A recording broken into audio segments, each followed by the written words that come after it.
मूंखे का ख़बर कोन पई। असीं चांहि जो टाइम हो, हादिसो को बि कोन हो। हीउ हिकिड़ो इत्तिफ़ाक़ी थी वियो हुई।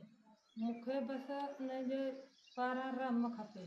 मुंहिंजा ॿिया बि बचा आहिनि ऐं हिकिड़ी त कोन 6 बचा ॿिया पिया आहिनि। मूंखे जे पारां जज जे पारां रम खपे। असांखे चयूं त निकिरी के क़बर मां कढणु चाहियूं। मुंहिंजो न जी महिरबानी खपे, ईअं न करियो। चाही कोन्हे ऐं हीअ असां खां इत्तिफ़ाक़ी हादिसो इत्तिफ़ाक़ थी वियो। हाणे मूंखे जे तरफ़ां सभिनी जे रम खपे। मर्ज़ी सां जज बापा जी मर्ज़ी। नालो हनीफ़ा ऐं उमिरि 9 साल। मूंखे ख़बर आहे 9 साल। असांजो हिन खां इहो चवणु आहे हीउ इत्तिफ़ाक़ी हादिसो आहे, ओचिते असां खां थी वियो आहे।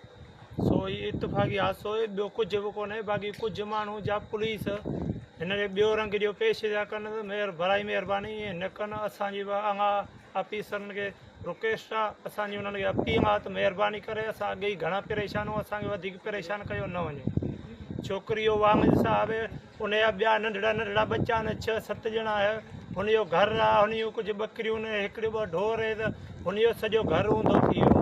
हाणे हू थो अॻु अंदरि वञे त हुनजी पोयां ॿिनि बचड़नि जी केरु थो करे, हुनजी घर जी केरु थो करे। हुनजा ॿिया बि नंढड़ा नंढड़ा बच्चा आहिनि।